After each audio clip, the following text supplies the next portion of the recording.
বেসরকারি হয়েও সরকারকে সহযোগিতায় আশ্বাস রাজ্যের প্রাইভেট নার্সিংহোম মালিকদের, সেই সঙ্গে নিজেদের সামর্থ্য মতো পরিকাঠামো উন্নতি করে, বিশেষ করে গ্রামীণ এলাকার নার্সিংহোম এবং হাসপাতালগুলোর পরিষেবার উন্নতি করার পরিকল্পনা তাদের।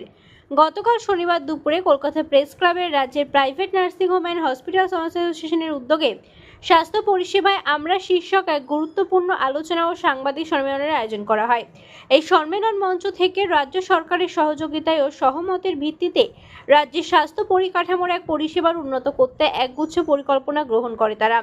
আর সেই সঙ্গে আগামীতে 9 থেকে 10 মে কলকাতায় অনুষ্ঠিত হতে চলা সংস্থার রাজ্য সম্মেলনে এই নিয়ে চূড়ান্ত পদক্ষেপ নেওয়া হবে বলে জানা গেছে।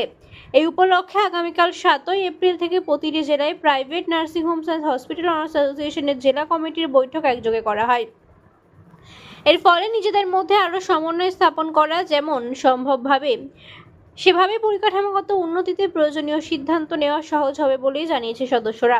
Private nursing home and hospital অ্যাসোসিয়েশনের প্রধান পৃষ্ঠপোষকতা শান্তিনিকেতন মেডিকেল কলেজ ও হাসপাতালের সভাপতি মলয় পিট বলেন যে আমরা সকলে একযোগে স্বাস্থ্য পরিকাঠামোর সার্বিক পরিস্থিতি উন্নত করতে চাইছি।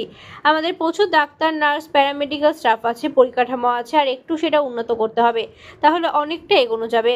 তাদের আর এর থেকে নিজেদের সঠিক মানসিকতা গড়ে তুলতে হবে। তিনি বলেন যে সরকারের সহযোগিতায় 2026-এর মধ্যে আমরা আমাদের পরিকাঠামো উন্নতি করতে এমন জায়গায় আনতে চাইছি যাতে কোনো ব্যক্তিকে চিকিৎসার জন্য তাকে তার জেলার বাইরে বা রাজ্যের বাইরে যেতে না হয়।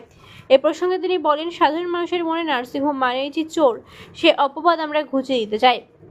এদিনের সভায় উপস্থিত ছিলেন প্রাক্তন বিচারপতি প্রণব কুমার চট্টোপাধ্যায়, রাজ্যের প্রাক্তন স্বাস্থ্য শিক্ষা অধিকর্তা অধ্যাপক ডক্টর সুশান্ত বন্দ্যোপাধ্যায়, বিশিষ্ট স্বাস্থ্য শিল্প উদ্যোগী সঞ্জয় মুখার্জি, সাংবাদিক ও উদ্যোগপতি Milan Chakraborty, Indian chamber of international business and সাধারণ সম্পাদিকা Tinku Gupta, private nursing home and hospital অ্যাসোসিয়েশনের রাজ্য নেতৃত্ব তাহের শেখ, সৈয়দ আশরাফ হোসেন, ডক্টর জুলফিকার মণ্ডল, ডক্টর দেবব্রত বন্দ্যোপাধ্যায়, তাপস কুমার ঘোষ, মোহাম্মদ জাহিদ ইসলাম সহ আরও অনেকেই।